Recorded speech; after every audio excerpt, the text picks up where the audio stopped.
त्यांचं नाव आहे रोहिणीताई पाराध्य.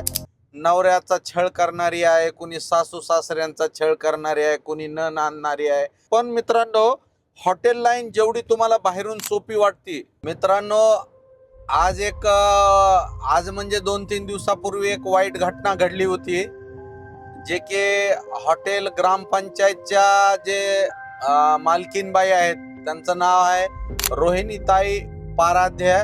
तर या ताईने आपल्या व्यवसायात म्हणजे हॉटेलमध्ये स्वतःला गळफास लावून आत्महत्या केलेली आहे.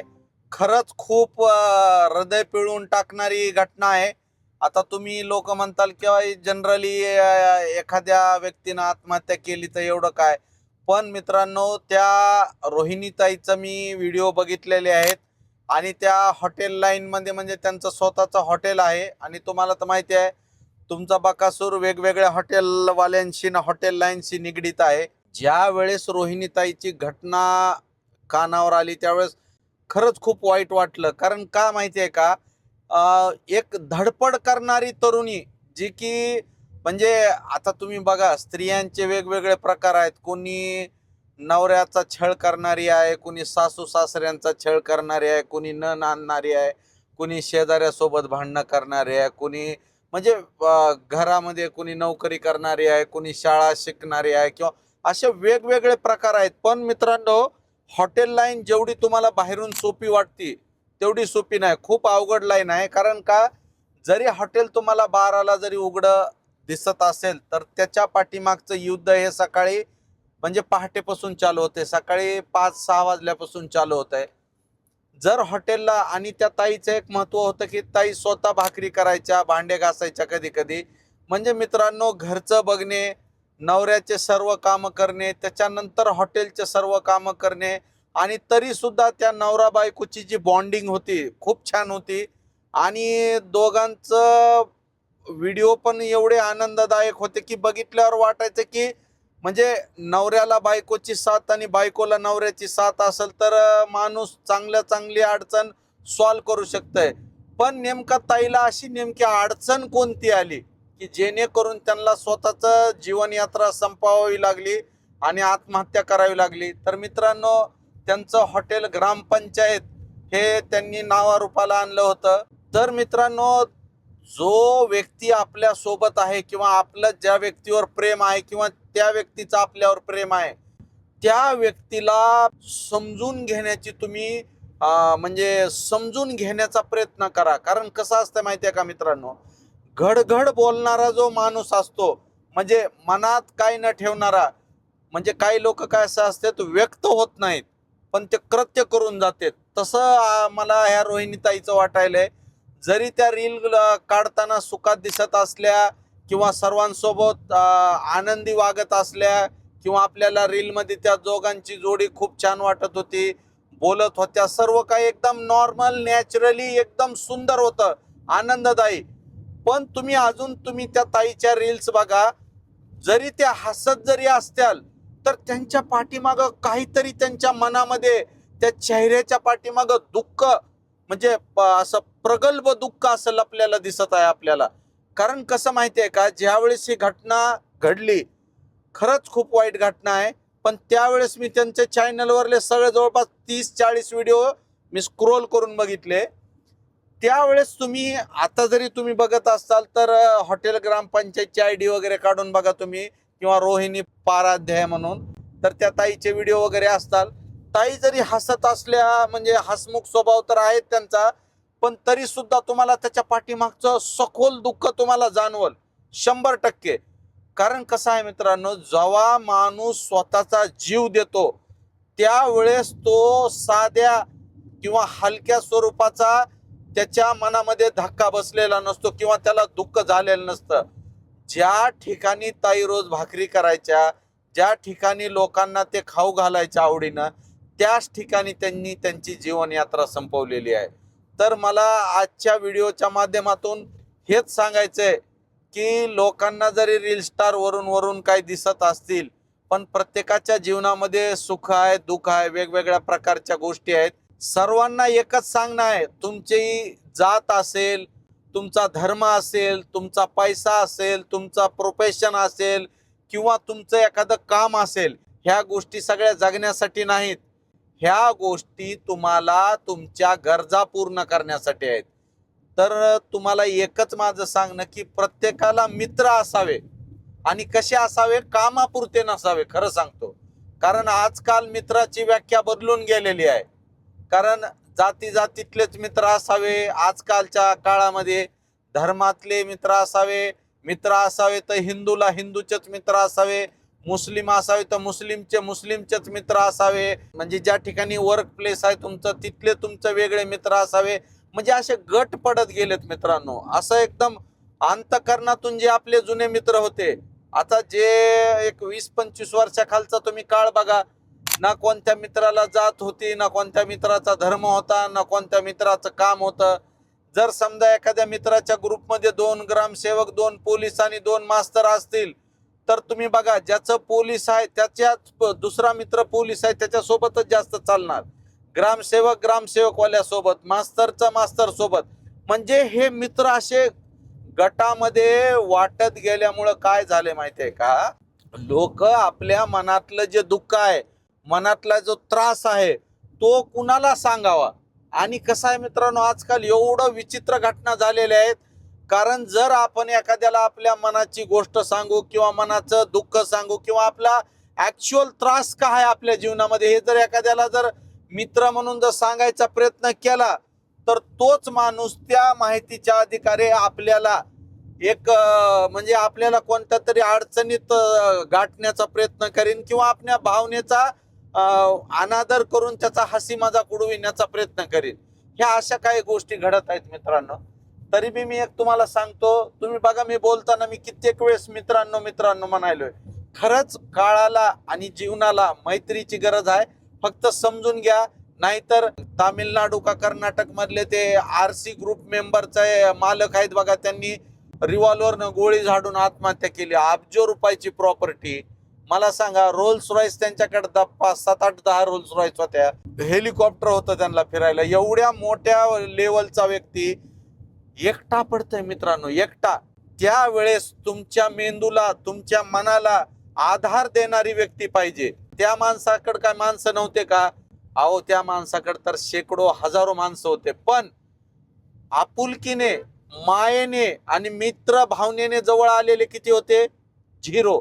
ते सगळे पैसा बघून, त्यांचं प्रोफेशन बघून, ह्या सर्व गोष्टी बघून त्यांना चिटकलेले लोक होते. पण जो मित्र आहे, चांगल्या मनाचा माणूस त्यांना भेटला नाही, त्यांना त्यांचं मन त्याच्याकडे मोकळं करता आलं नाही. एवढी संपत्ती असून सुद्धा त्यांनी रिव्हॉल्वरने गोळी घालून आत्महत्या केलेली आहे. तर आजच्या व्हिडिओच्या माध्यमातून मला म्हणजे हेच सांगावं वाटत आहे, त्या ताईची धडपड, समाजातील त्या तिथल्या एक आदर्श व्यक्ती म्हणून त्यांचं नाव घेतलं जातंय. कसं आहे मित्रांनो, एकदा जीव गेल्यावर पुन्हा नाव काढून आणि काय करून काय उपयोग आहे? मला काय म्हणायचं, जोपर्यंत तुमच्याकडे वेळ आहे, तुम्ही रडा, मारा, भांडणं करा, शिव्या द्या, पण तुमच्या मनातली जी खंत आहे ती एकदा मांडून टाका एकदाच. असं जर तुम्ही मनात खोलवर ठेवत जर गेलात, तर खरंच तुम्हाला म्हणजे त्याचा विस्फोट झाल्याशिवाय राहणार नाही. आणि त्याचा विस्फोट झाला तर त्याचा विस्फोटचं रूपांतर एकतर आत्महत्यामध्ये होतं, खुनामध्ये होतं, नाही तर अजून एखाद्या विचित्र गोष्टीमध्ये होतंय. त्याच्यासाठी मला एवढंच म्हणायचंय की तुम्ही जास्तीत जास्त मनमोकळेपणाने जगा मित्रांनो. जीवन खूप सिंपल आहे हो, तुम्ही विनाकारण त्याला कॉम्प्लिकेटेड करून ठेवलंय. सिंपल आहे, लय सिंपल आहे, काय लागत नाही माणसाला. फक्त आनंदी राहा, मनमोकळेपणाने हसा, खेळा, बागडा आणि विनाकारणचा मेंदूवरला ताण तणाव तुम्ही करू नका. आता बघा, मला सांगतो, आता हॉटेल म्हणलं की वेगवेगळे उधाऱ्या आल्या, हॉटेलवरले कामगार कमी जास्त होणे आले, गिराईक कमी जास्त होणे आले, ताणतणाव येतच राहतो. तसं की नोकरीमध्ये, आता नोकरीमध्ये कर्मचारी चांगला असला की अधिकारी खराब असतो. अधिकारी का खराब असतो? काही अधिकारी भ्रष्ट असतात, काही लोक म्हणजे काय म्हणायचं त्याला, सांगायचं तर म्हणजे डावा धरण्याची पद्धत असते, म्हणजे पर्सनल व्हायला बघतात. आता अधिकाऱ्याचं कसं असतं, खुर्चीवर बसला की त्याला सगळे कर्मचारी पुढले गुलाम दिसतात. अरे वागा, तुला अधिकारी म्हणजे का तुला राजा म्हणून दिलं नाही, तुला त्या कर्मचाऱ्या करून शिस्तीनं काम करून घ्यायचंय, तुला अधिकारशाही गाजवायची नाही. सुट्ट्या लागत असतील एखाद्या कर्मचाऱ्याला देऊन टाका.